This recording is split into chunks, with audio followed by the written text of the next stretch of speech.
I wouldn't say that this is a big ISC. I feel like we know everything that's in this patch. The curious things that we're looking to see, hear, learn about is maybe intentions going forward. Lots of changes happening. Huge change to mining just happened. And Aurora Mark II, no, I think that'll be next week. Aurora Mark II will launch on the drop of the ship. So, yeah, I don't know. I expect...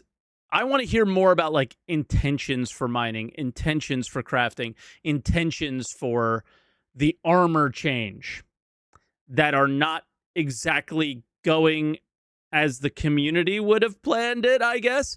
So there's a lot of back and forth between the community on a lot of these things, and I'm just kind of curious, hey, what are your intentions? What are your plans? I know we did this, but we have this down the pipeline. That's sort of what I want to hear from them. So let's see. We're watching it now. 8 minutes. Hey everyone, I'm an NPC called Jared. You're the player character called Nigel Thickness. Let's jump inside Star Citizen and take a quick look at some of what's coming in next week's release of Alpha 4.7. Let's go. What? I didn't get it.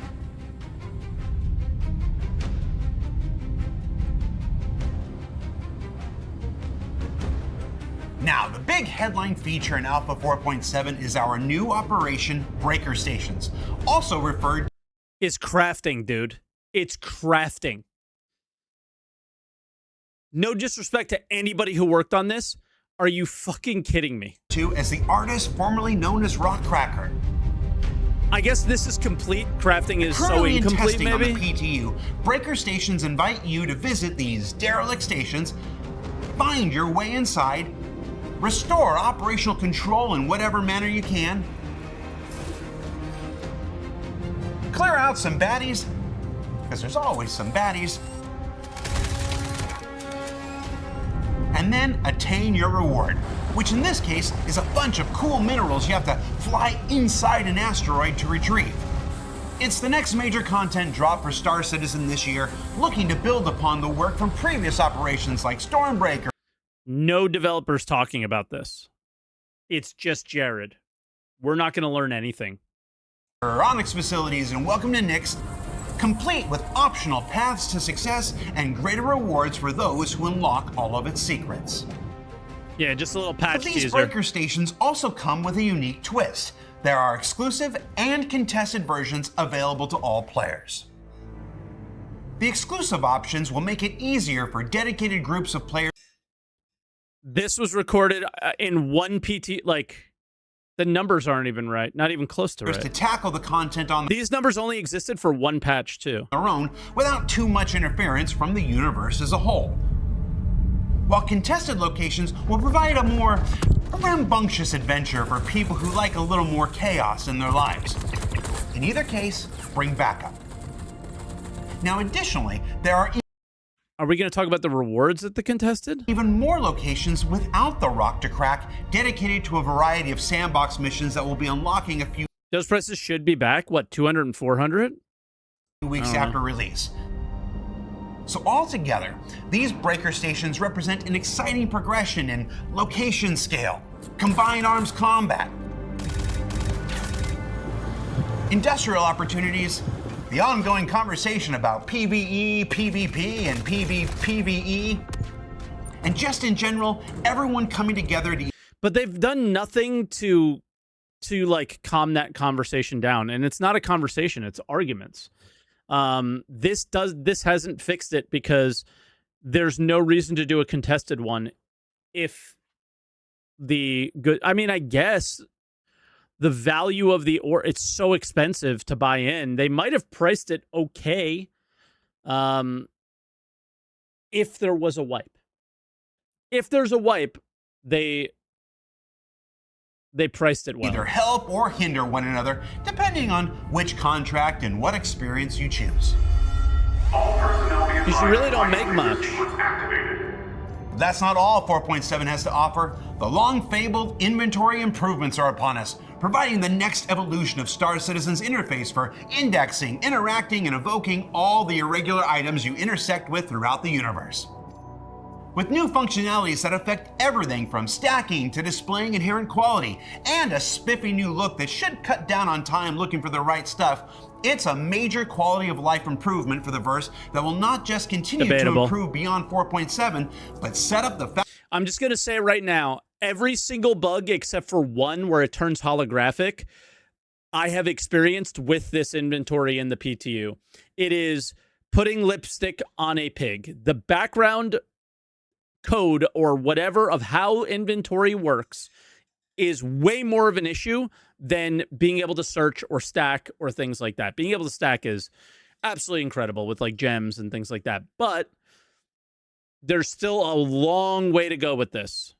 Pigs are super cute, true, but it's still not a good situation yet. We are not there yet, and we should not be we should keep the pressure on about this. It is not good enough yet at all. Like there's some quality of life things that are in there, but quality of life would be fixing the pain points that existed previously. Not being able to search was one. Not being able to stack was one. Some of the filtering stuff, but yeah, we've lost some drag functionality as well as straight up all of the bugs still exist, like client desync and stuff like that. Is for other new features along the way. And one of those other new features include the first iteration of crafting, the next major step forward in allowing citizens to shape and conform the universe as they see fit. What starts with customizing an FPS item to handle and perform the way you'd like is the beginning of a journey throughout this year that will bolster the agency and combine the efforts of all players throughout every aspect of Star Citizen's gameplay. Almost a laser beam. Whether you're the miner who collects raw materials, or the salvager collecting unique components, the refinement specialist producing the highest grade commodities, or the long-haul trucker delivering everything to where it's needed most.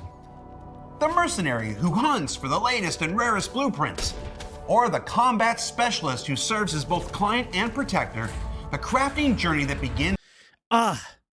If only the blueprints were shareable, or not shareable, tradable. Because then that, like, I can't express how important it probably is for these two roles to have like a bigger role. Trucker delivering everything to where it's needed most. And this one. The mercenary who hunts for the latest and rarest blueprints, or the combat specialist who serves as both client and protector.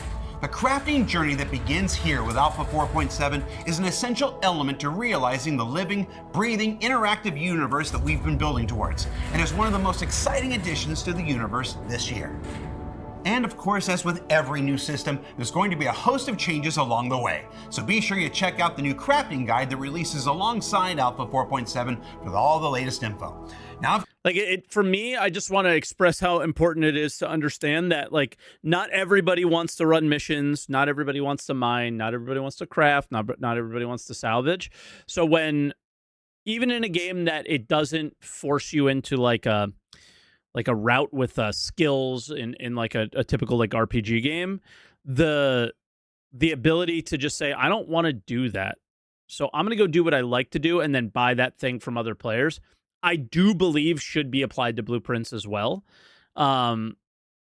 So yeah, I don't necessarily think like once you consume a blueprint, it should be physical and can be lost, but I do think that players may not want to run the missions, and you are forced to run the mission or be in a party, right? You have two choices.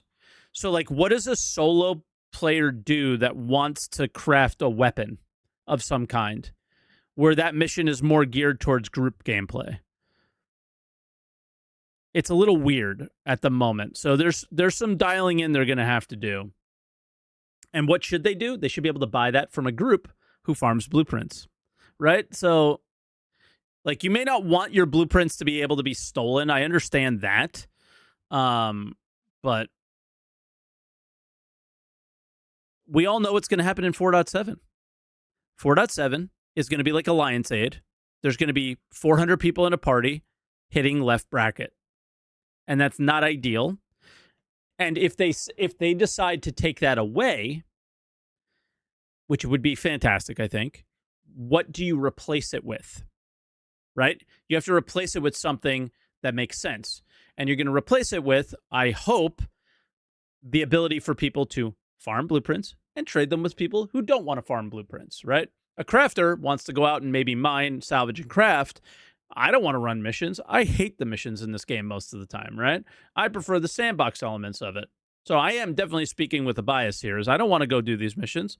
I want to get the blueprints from people who do the missions. I'll go mine, salvage, and whatever with money. And with the money I make, I'll go buy more blueprints and do more crafting. Of course, at the beating heart of Star Citizen is its spaceships. And Alpha 4.7 is bringing with it a host of changes and improvements to spaceship gameplay as development. Looted blueprints will be tradable, though. This is just a placeholder. How much of a placeholder? I don't know. We'll see. Pushes towards the eagerly awaited tactical strike groups this spring. And that starts with the next iteration of shield and armor updates. For shields, this means changes to overall health and the effectiveness of energy weapons. For armor, this includes a... Said nothing. That is so vague. Okay. Adjusting the minimum damage requirements to make it harder for smaller projectiles to penetrate, as well as creating an evolving progression of what types of weapons to use. Tactical strike groups means instancing? No, because they could do what they're doing with the QV stations here. When in select situations. There's changes to radar and detection systems, where the type of equipment you have and the power assigned to both now directly affect the range. Things like aim pips and ESP come into play. Updates to missile explosions that mean the explosion radius of external hits become more focused and should no longer damage internal components without first breaching an opening. As well as a pass on many of the doors, ramps, and lifts. I still don't know how I feel about missiles not damage. Like, why would I ever use a missile then? And ships to improve their durability. To damage armor? Because we're about to give people a much bigger reason to target them from now on. And of course, hold on, let's see what they just said about this, because this is a big thing. People a much bigger reason to target them. Focused and should no longer damage internal components without first breaching an opening. As well as a pass on many of the doors, ramps, and lifts in ships to improve their durability. Because we're about to give people a much bigger reason to target them from now on. And of course, if you've been on PTU the last few weeks... Does he mean that by crafting? Also, like, guys, the Idris has 1,000,000 HP on its door. You've already seen how much these values have fluctuated. That's all part of the process of taking advantage of the testing and scale that you provide us. Now, as with all balance-related feature changes, these will continue to be tested and adjusted on PTU. You might be implying item recovery tier 1 soon. After this is aired, and even beyond our live release. So be sure you check out the... It's an Idris? Yeah, but getting in that door is, like, kind of insane.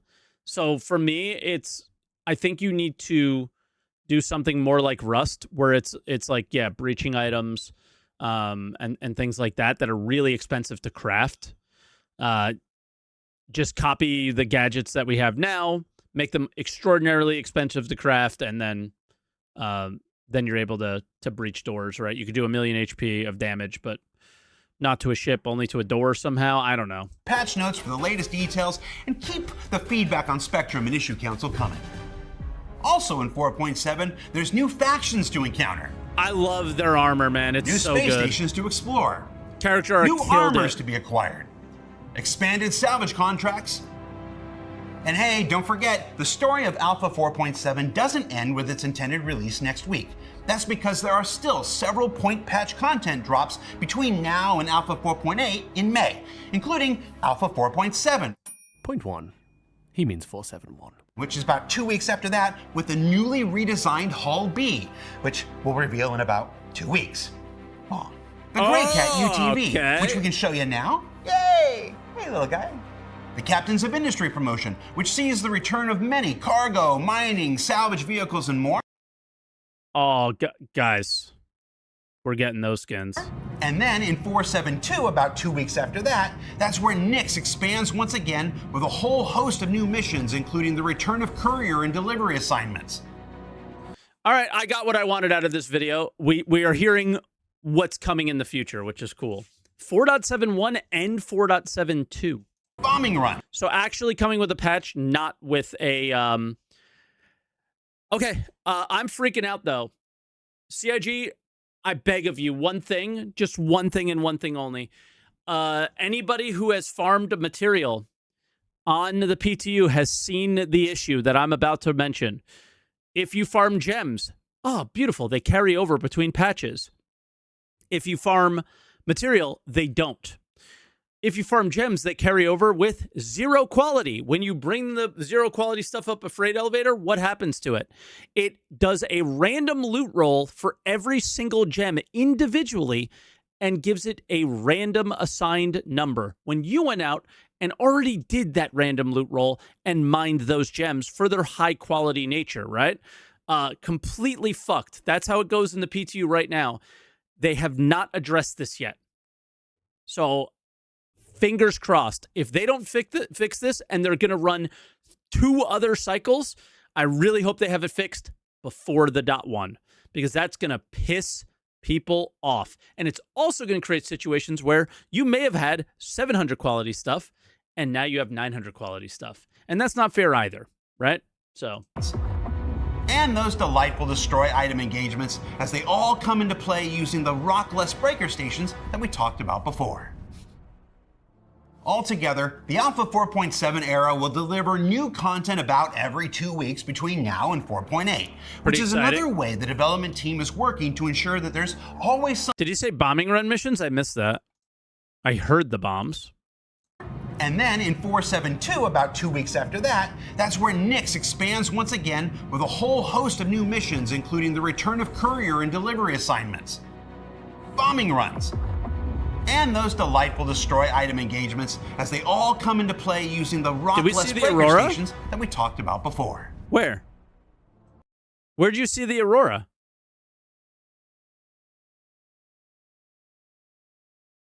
Did I miss it? Altogether, the Alpha 4.7 era will deliver new content about every 2 weeks between now and 4.8, which is another way the development team is working to ensure that there's always something new for as many Star citizens as possible. And before we go, there's one more thing that we can show you coming to Alpha 4.7 next week. Next week? Yeah, but we can only do it super quickly because we're jerks. Because you know we're going to pause it.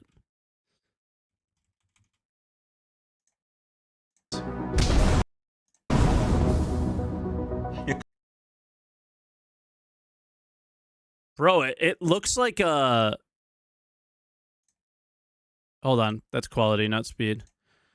Where the hell is speed? Oh, there it is. Playback speed. It looks like a mini mantis.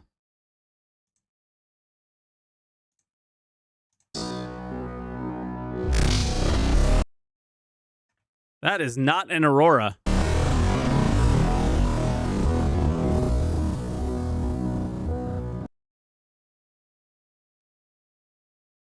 An Orpheus. Okay. Interesting.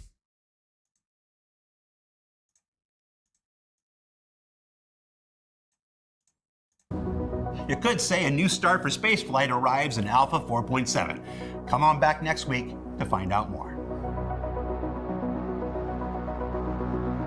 I'm very excited for next week. Very excited for next week. Okay. Yeah, the A Scorpius or something. The Scorpius A. We'll have to see. I don't know what it is or what it's going to look like. We saw the internals of it a little bit. And for me, I just hope they don't lose the design shape of it. And I think they have. So I might stick with my old Aurora. I just love the old Aurora and the way it looks. I just do.